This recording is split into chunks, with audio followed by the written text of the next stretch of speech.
में रहने वाला दिनेश अपनी पत्नी संगीता और दो बच्चों रिया और बंटी के साथ एक खुशहाल जीवन जीता था। दिनेश का गांव में एक छोटा सा ढाबा था जो खास तौर पर अपने स्वादिष्ट खाने के लिए जाना जाता था। उसका ढाबा भले ही छोटा था, लेकिन खाने का स्वाद ऐसा कि लोग दूर दूर से वहां खाना खाने आते थे। दिनेश हर दिन बड़े प्यार और मेहनत से खाना बनाता था। संगीता उसकी मदद करती थी और रिया और बंटी भी छोटे छोटे कामों में हाथ बंटाते थे। यह उनका पारिवारिक व्यवसाय बन चुका था और इस काम में सभी का योगदान था। वाह वाह दिनेश, क्या खाना बनाते हो तुम। बहुत ही लजीज खाना है। इतना टेस्टी खाना तो मेरी माँ भी बनाया करती थी। तुम्हारे हाथों का खाना खाकर मुझे मेरी माँ की याद आ जाती है, इसलिए तो मैं तुम्हारे ढाबे में ही खाने आता हूँ। वाकई में रोहित भाई, तुमने बिल्कुल सही कहा। दिनेश भाई का खाना तो वाकई में बहुत लजीज होता है। माँ के खानों की याद दिला देता है। इतना स्वादिष्ट पनीर कोरमा मैंने तो आज तक खाया ही नहीं है। कहीं बड़े बड़े और नामी रेस्टोरेंट में भी ऐसा खाना खाने को नहीं मिलता है। वाकई में बहुत अच्छा खाना बनाते हो दिनेश भाई, मन संतुष्ट हो जाता है। बहुत बहुत शुक्रिया भाई साहब आप लोगों का। आप लोगों को मेरे इस छोटे से ढाबे का खाना इतना अच्छा लगता है, यही मेरे लिए बहुत बड़ी बात है।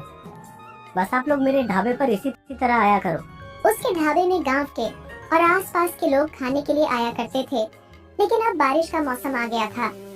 दिनेश का ढाबा कच्चा बना हुआ था, जिस कारण से बरसात का पानी अब उसके ढाबे में टपकने लगा था। ढाबे की छत से पानी टपकता, फर्श पर कीचड़ जमा हो जाती और ग्राहकों के बैठने की जगह भीगी हुई रहती।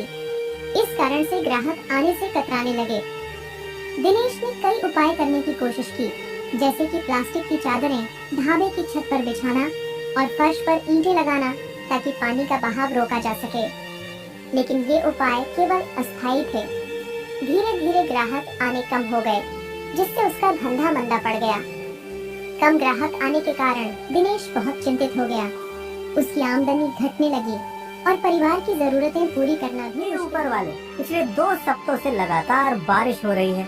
बहुत ही कम ग्राहक आ रहे हैं हमारे ढाबे पर। अगर इस तरह चलता रहा तो हमें कहीं ढाबा ही बंद करना पड़ जाए। चुप करिए जी, ऐसा मत बोलिए। ऊपर वाला सब ठीक कर देगा। बारिश का मौसम है और हमारा ढाबा भी कच्चा होने के कारण टपकता है, इसलिए शायद कम ग्राहक आते होंगे। मैं आज साथ में ढाबा चलती हूँ। इतना कहकर वे दोनों अपने ढाबे पर चले जाते हैं।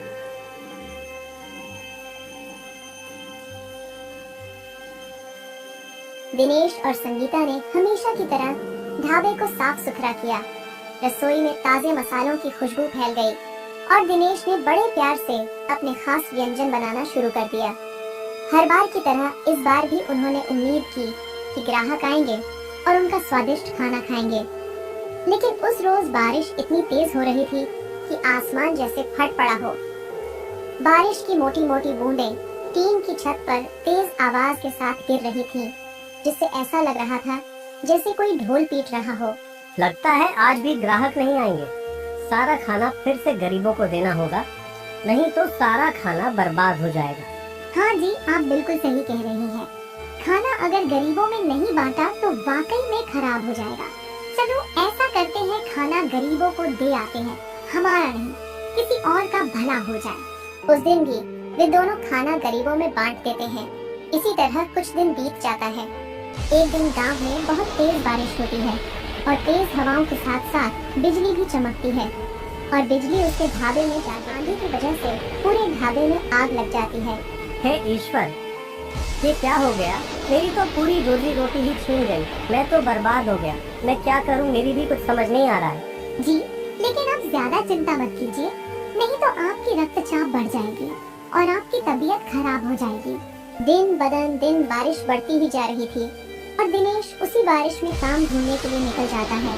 वह दिन भर इधर उधर काम ढूंढता रहता है, लेकिन रमेश को कहीं भी काम नहीं मिल रहा था। उल्टा वह बीमार पड़ जाता है और उसे सर्दी लग जाती है। अब जैसे तैसे करके वे लोग अपने दिन काट रहे थे।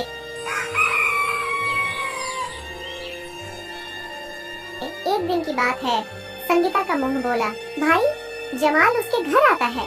अरे जीजा जी, क्या चीज है? जो रोज रोज इतनी बारिश में काम ढूंढते रहते हो, परेशान होते रहते हो, चलो मेरे साथ चलो और मेरी दुकान में काम करो। वैसे भी मेरा स्टाफ अपने गांव गया हुआ है और मैं आपको महीने के आखिरी में तनख्वाह भी दे दिया करूंगा। क्यों संगीता, ठीक कहा ना मैंने? अरे हाँ भैया, आपने बिल्कुल ठीक कहा। क्यों नहीं, वैसे भी इनके पास कुछ काम तो है नहीं, वही काम कर लेंगे, वही अच्छा होगा। ठीक है जमाल भैया, आप लोग को जैसा ठीक लगे मैं कर लूंगा काम। वैसे भी घर का खर्च चलाने के लिए कोई ना कोई काम तो करना ही पड़ेगा मुझे। मैं चलने को तैयार हूँ। अब दिनेश जमाल की दुकान में काम करने चला जाता है। वह दिन रात काम करता, बिना एक मिनट भी आराम किए। वह दुकान में ही लगा रहता। जब भी माल आता वह सारे माल गाड़ी से उतार कर रखता और दुकान की देखरेख बहुत ही अच्छी तरह से किया करता। लेकिन जैसे ही महीने पूरा होने को आता और दिनेश तनख्वाह की बात करता, जमाल टाल मटोल करने लगता था। तनख्वाह? कैसी तनख्वाह जीजा जी, ये कैसी बातें कर रहे हैं? जमाल भैया, आप ही ने तो कहा था उस दिन संगीता के सामने कि महीने की आखिरी तारीख को आप मुझे तनख्वाह देंगे। नहीं नहीं, ऐसा कुछ नहीं है। मैं जानता हूँ आपको काम की जरूरत है, लेकिन मैंने आपको यहाँ काम करने के लिए नहीं बल्कि अपनी मदद करने के लिए बुलाया था। और मदद करने के लिए भी कोई पैसे मांगता है क्या? आपने मेरे साथ बिल्कुल भी ठीक नहीं किया है। मैं आपको देख लूंगा। जाओ जाओ यहाँ से, मुझे धमकी मत दो। बहुत आए मुझे सबक सिखाने वाले, खुद का कोई ठिकाना नहीं और मुझे सबक सिखाओगे। बेचारा रमेश अब करता भी क्या, दुखी मन से वह घर लौट आता है। अरे आप आ गए, आज तो महीने की आखिरी तारीख भी है, फिर तो तनख्वाह भी मिल गई होगी आपको। फिर तो पापा आप कल ही मेरी स्कूल की फीस जमा कर दीजिए। टीचर हमें रोज रोज फीस के लिए टोकती रहती है। हाँ बच्चों, मैं जल्द ही फीस जमा कर दूंगा, तुम लोग परेशान मत हो। इतना कहकर दिनेश अपनी पत्नी संगीता के पास कमरे में चला जाता है। उसकी आंखों से आंसू बह रहे थे। न जाने क्यों संगीता, मेरा नसीब ही अच्छा नहीं है जो मेरे साथ ऐसा हो रहा है। लेकिन आप रो क्यों रहे हैं, हुआ क्या है? सारी बात बताइए ना मुझे। तभी रमेश रोते हुए सारी बातें अपनी पत्नी को बताता है। ए ऊपर वाले, वो इतना मकार निकलेगा मैंने कभी सपने में भी नहीं सोचा था। छी, मुझे तो उसे भाई कहने में भी शर्मा रही है अब तो। इसी तरह कुछ दिन और बीत जाते हैं। दिनेश काम ढूंढने के लिए जा ही रहा होता है कि रास्ते में उसे कोई चीखता हुआ मिलता है। कोई बचाओ मुझे, मेरी मदद करो, मुझे बहुत दर्द हो रहा है, मेरी मदद करो। बेचारा लड़का रोड पर घायल अवस्था में पड़ा था, लेकिन वहां से आने जाने वाले कोई भी लोग उसकी मदद नहीं कर रहे थे। लेकिन दिनेश तुरंत ही उसे किसी तरह उठाकर हॉस्पिटल पहुंचाता है। अच्छा किया जो समय पर हॉस्पिटल ले आए इसे, वरना ज्यादा खून बहने की वजह से इसकी जान भी जा सकती थी। वैसे अब ये खतरे से बाहर है। मैंने कुछ इंजेक्शन और दवाइयाँ दिया है जिसकी वजह से ये नशे में है। अभी थोड़ी देर में वह होश में आ जाएगा। वह बच्चा जिसका नाम राहुल था, गांव के बहुत बड़े मुखिया का बेटा होता है। उसके पिता के पास करोड़ों की संपत्ति होती है। जैसे ही मुखिया को यह बात मालूम होती है, वो फौरन ही हॉस्पिटल पहुंचता है और दिनेश का बहुत ही शुक्रिया अदा करता है। बेटा, तुम नहीं जानते तुमने मेरी कितनी मदद की है। राहुल मेरा इकलौता बेटा है, उसको हमने बड़े ही प्यार से पाला है। शुक्रिया उसकी जिंदगी बचाने के लिए। ये मेरी तरफ से तुम्हारे लिए कुछ इनाम है, इसे रख लो। अरे नहीं नहीं अंकल, मैं ये नहीं रख सकता। ये आप कैसी बातें कर रहे हैं? मैंने किसी लालच से इस बच्चे को नहीं बचाया है, बल्कि एक इंसानियत के नाते बचाया है और एक जिम्मेदार नागरिक होने के हैसियत से यह मेरा फर्ज था। रमेश की लाख मना करने और समझाने के बाद भी मुखिया उसे ब्रीफकेस दे ही देता है। बेटा, मैं तुम्हें इंसानियत के नाते ही ये गिफ्ट दे रहा हूँ। तुम्हें नहीं पता, तुमने मेरे इकलौते बेटे की जान बचाई है। तुम्हारा मेरे ऊपर जिंदगी भर उपकार रहेगा। दिनेश उस ब्रीफकेस को लेकर अपने घर की ओर चल पड़ता है। दिनेश को तो पता भी नहीं था कि उस ब्रीफकेस में है क्या। फिर भी वह घर जाता है और सारी बातें अपनी पत्नी और बच्चों को बताता है। जैसे ही वह लोग ब्रीफकेस खोलते हैं, देखकर दंग रह जाते हैं, क्योंकि ब्रीफकेस में पूरा पैसा ही पैसा भरा हुआ था।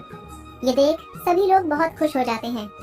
अब दिनेश इन पैसों से अपना खुद का एक ढाबा खोलता है, जो मिट्टी का नहीं अब पक्का बना होता है, और ग्राहकों के बैठने के लिए भी अच्छे कमरे बनवाता है ताकि वहाँ लोग आराम से खा सके, पानी की बूंदें वहाँ ना गिरे। दिनेश का ढाबा तो पहले ही अपने स्वाद के लिए बहुत फेमस था। अब इस तरह से पक्का ढाबा बन जाने के कारण लोगों की भीड़ जमने लगती है।